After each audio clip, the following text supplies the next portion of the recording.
கர்த்தருக்கு ஸ்தோத்திரம். கர்த்தராகிய இயேசு கிறிஸ்துவின் இன்ப நாமத்தில் இனிய வாழ்த்துக்கள். இன்றைய தியானத்திற்காக ஜெபித்த பொழுது தேவன் தந்த வசனம் கொலோசையருக்கு எழுதின நிருபம் 3ஆம் அதிகாரம் 15ஆம் வசனம். அதன் கடைசி பாகத்தை வாசிக்கிறேன். நன்றி அறிதல் உள்ளவர்களாயும் இருங்கள். நம்முடைய கர்த்தராகிய இயேசு கிறிஸ்து அவருடைய பிள்ளைகளாகிய நம்மிடத்தில் எதிர்பார்ப்பது நன்றி அறிதல். நன்றி அறிதல் என்றால் ஒருவர் நமக்கு செய்த ஒரு உபகாரத்திற்காக நாம் நம்முடைய நன்றியை பல வழிகளிலே தெரிவித்து கொள்வது. இது ஒவ்வொரு தேவனுடைய பிள்ளைகளிடத்திலும் காணப்பட வேண்டும் என்பதையே தேவன் எதிர்பார்க்கிறார். நன்றி அறிதல் என்று சொல்லும் பொழுது முதலாவதாக நாம் தேவனுக்கு நன்றி உள்ளவர்களாக காணப்பட வேண்டும். நம்முடைய அன்றாட வாழ்க்கையிலே தேவன் எவ்வளவோ நன்மைகளை நமக்கு செய்து வருகிறதுனால்தான் நாம் இவ்வாறாக இந்த உலகத்தில் காணப்படுகிறோம். அதே போன்று நம்மை சுற்றி உள்ளவர்கள், நம்முடைய குடும்பத்தினர், நம்முடைய அயலகத்தார், நம்மோடு வேலை பார்க்கிறவர்கள் எல்லாருக்கும் அவர்கள் நமக்கு செய்கிற நன்மைகளுக்காக நாம் நன்றி உள்ளவர்களாக அவர்களிடத்தில் காணப்பட வேண்டும். இதை தேவன் நம்மில் எதிர்பார்க்கிறார். உதாரணமாக இஸ்ரவேல் ஜனங்களை எகிப்து தேசத்தின் அடிமைத்தனத்திலிருந்து விடுவித்த அந்த கடைசி நாளிலே தேவன் அங்கே பஸ்காவை ஆசரிக்க சொன்னார். சொல்லிவிட்டு இது ஒவ்வொரு வருடமும் இந்த பஸ்காவை ஆசரிக்க வேண்டும் என்று சொன்னார்.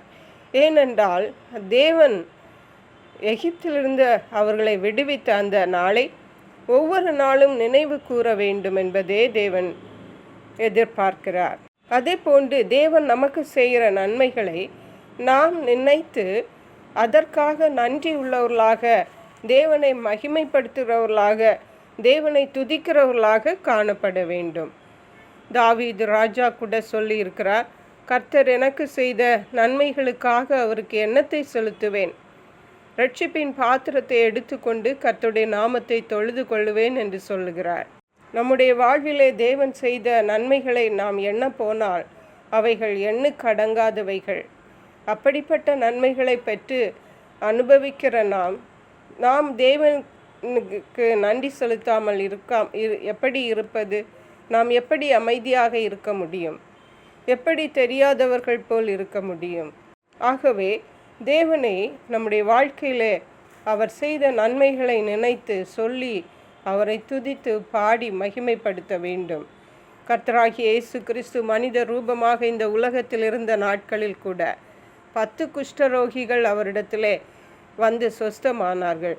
ஆனால் ஒரே ஒரு குஷ்டரோகி மட்டும் திரும்பி வந்து இயேசுவுக்கு நன்றி சொன்னார்.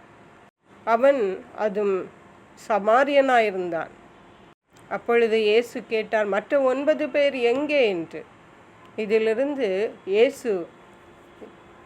இயேசு நம்மிடத்தில் நன்றி அறிதலை எதிர்பார்க்கிறார் என்பது திட்டமும் தெளிவுமாக நமக்கு புரிகிறது. பிரியமான தேவனுடைய பிள்ளைகளே, நம்முடைய வாழ்க்கையிலே, நம்முடைய குடும்பத்திலே தேவன் செய்த நன்மைகளை ஒவ்வொன்றாக நினைப்போம். ஒவ்வொன்றாக நினைத்து அவருக்கு நன்றி பலிகளை செலுத்துவோம், தேவனை மகிமைப்படுத்துவோம், சந்தோஷப்படுத்துவோம். கர்த்தர் தாமே இந்த வார்த்தைகளை ஆசீர்வதிப்பாராக. ஜெபிப்போம். எங்களை கிருபையா நேசித்து பாதுகாத்து வழி நடத்துகிற எங்கள் அன்பின் தகப்பனே, ஆசீர்வதிக்கப்பட்ட இந்த நல்ல நாளுக்காக நன்றி. இந்த நாளிலும் நாங்கள் நன்றி அறிதல் உள்ளவர்களாக இருக்க வேண்டும் என்று எங்களோடு பேசியிருக்கீங்கப்பா. இப்படிப்பட்ட குணாதிசயத்தை எங்களுக்கு ஒவ்வொருவருக்கும் தாருங்கப்பா. தேவன் செய்த நன்மைகள் ஏராளம் என்பதை நாங்கள் அனுபவித்து கொண்டிருக்கிற நன்மைகள் ஏராளம் என்பதை பார்த்து நாங்கள் கர்த்தரிடத்தில் நன்றி பலிகளை செலுத்தவும், அப்படியே எங்களை சுற்றி உள்ளவர்களும் எங்களுக்கு செய்கிற நன்மைகளுக்கு அவர்களுக்கும் எங்கள் நன்றியை தெரிவிக்கவும் கர்த்தர் கிருபை செய்தல்ல வேண்டுமாறு ஜெபிக்கிறோம். நன்றி பரிசுத்த ஆவியானவரே, துதி கன மகிமை மக்கை செலுத்துகிறோம். மீட்பர் இரட்சகருமாகிய இயேசு கிறிஸ்துவின் இன்ப நாமத்தில் ஜெபிக்கிறோம் எங்கள் அன்புள்ள பரமபிதாவே. ஆமென். God bless you.